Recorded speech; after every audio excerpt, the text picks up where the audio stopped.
Hello, my friend. Rockies again. So thank you for some of the partner very positive feedback about my sharing. So this is why I keep on continue sharing some of my experience in terms of like technology selling, product selling, or how we respond to some of the tender spec. So today I would like to share with you another topic, not talking about like the network switches. We are talking about Wi-Fi. So in Wi-Fi, there's always a myth in terms of the Wi-Fi throughput. Why? Because last week I got another tender, and some of my partner complained to me, say, Rockies, your company Wi-Fi product very bad. Why? You see here, right? Another slide. Some of our friendly competitor product, their Wi-Fi 5 gigahertz can support up to 2,166 megabit per second. And you see your product, wow, only 1,753. How comes your product cannot compete with our friendly competitor product? Our product is not competitive. And I said, oh, hold on. 1733 is the 11 AC Wave 2 standard. How comes there's a 2166? Okay, when the first time I hear, right, of course, I do a very simple check. It's not difficult. So I go to Wikipedia, okay, and this is the website, okay, that you can go there and check it out, okay, the Wi-Fi standard, right? Under 11 AC Wave 2, I can only find the highest speed under 80 megahertz channel, right, is 1733 megabit per second. It is the same of the bandwidth that my company proposed and put into the dataset and into the specifications. And of course, you can see another bandwidth, 160 megahertz, higher bandwidth. Why we not post this one? There's a small remark under the spec. You see, right now, some of the companies currently using some of the chipset that can support higher modulations. Modulation means under right now the 11 AC standard, 11 AC Wave 2, right? The modulation we can support is 256 QAM. When you can support 1024 QAM, right? What does it mean? Higher modulations. That means under the same bandwidth, under the same channel bandwidth, you can generate more usable bandwidth. That means if the chipset can use 1024 QAM standard, right? They can generate more bandwidth. This is very normal. But this is not part of the 11 AC Wave 2 standard. It's not the standard. So when you support, do you consider the other device support? Do you consider your iPhone support? Do you consider your mobile phone, your laptop support? Later on, I will share with you. So under the 160 megahertz channel, right? Not all companies allow you to use because of the telecom regulations. When we look into the more detail right now, how the manufacturer publish their bandwidth, right? So you see here what we call the advertised speed. Right now in the Wi-Fi world, right?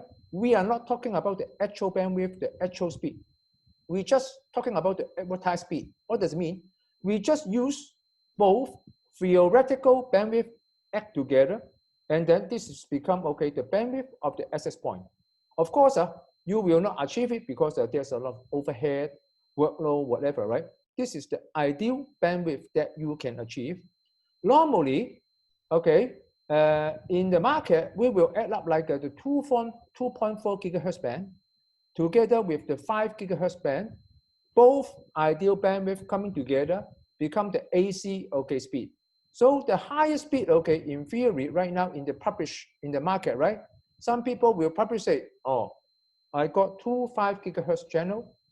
Each 5 gigahertz channel, I can generate 2.167 gigabit per second. That means I can generate like a 5,300 megabit per second bandwidth. So this is a very simple mathematics. But when you deal with it, right, we need to look into the detail, right? 1024 QAM is not the 11 AC Wave 2 standard. When we publish it, the AP can support. What does it mean? When you see your device connect to this access point, you need to consider the feeling of the device. Okay, you are expert, you are Superman. I'm not, right? How can we talk? So this is one of the website, okay, I checked very easy under Apple, talking about the iPhone support in 11 AC Wave 2. I found two interesting comment.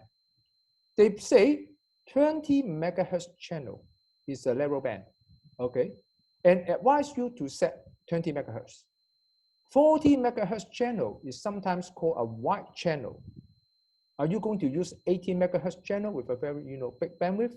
No. No device, okay, will advise, okay, you to do it. Same in 5 gigahertz channel, right? 40 megahertz channel is sometimes called a wide channel, and a 20 megahertz channel, okay, is a narrow channel. In most of, okay, the scenario, they will recommend you, okay, to put a narrow channel. So later on, I will have another slide to tell you why we need to use a narrow channel. When we come into the bandwidth and the channel selections, right, we need to understand some of the concept. First of all, what we call talking about the unlicensed band. Right now in Wi-Fi, we are using the unlicensed band. Everybody can use. That means you can use, I can use. When we connect, okay, or when we put different AP, right, just like next door, your home. I put my AP, you put your AP, right? Actually, we both use the similar channel. If the channel is the same, that means we are under the fighting environment, not a control environment. That means, okay, some interference. That means we cannot achieve very smooth and stable connections. Of course, within the campus environment, so in the school, okay, in the office environment, you say, oh, all the AP belongs to me. So I can do whatever you want. You can do whatever you set up. But you need to think about, how I can reuse the bandwidth. That means you are not going to use one AP to cover the whole office, because the one AP is the capacity of one AP. You need to put multiple AP to cover.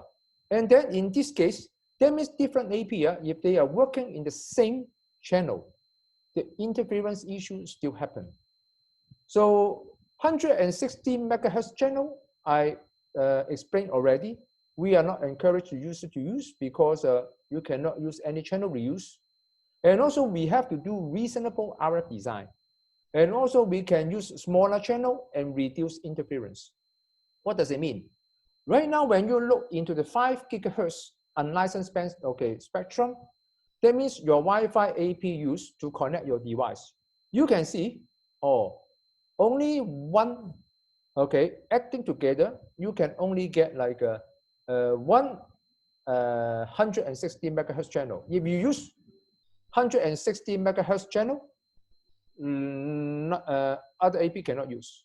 So that means either you can choose 2 80 megahertz or 4 40 megahertz or 8 20 megahertz. Of course, under the 5 gigahertz, there are some other channel per your company policy you may use.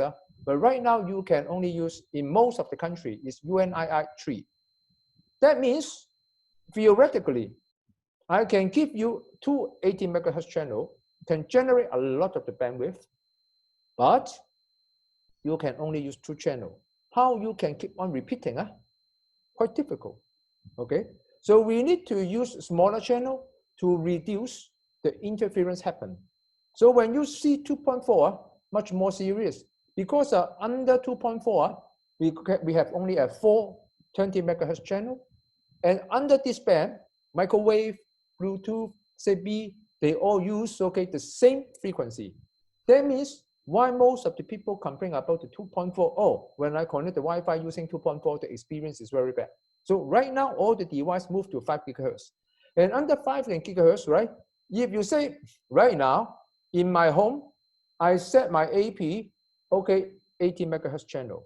Can you imagine your home next door, right?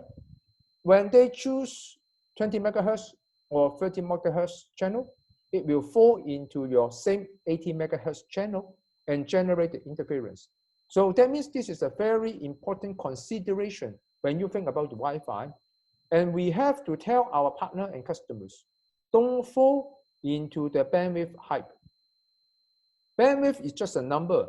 Whether you can achieve or not is not a very important matter. We need to come up a very good RF design of your Wi-Fi network. And this is the key, okay, and the successful factor to build your Wi-Fi. So this is my sharing today. Thank you for listening. Bye-bye.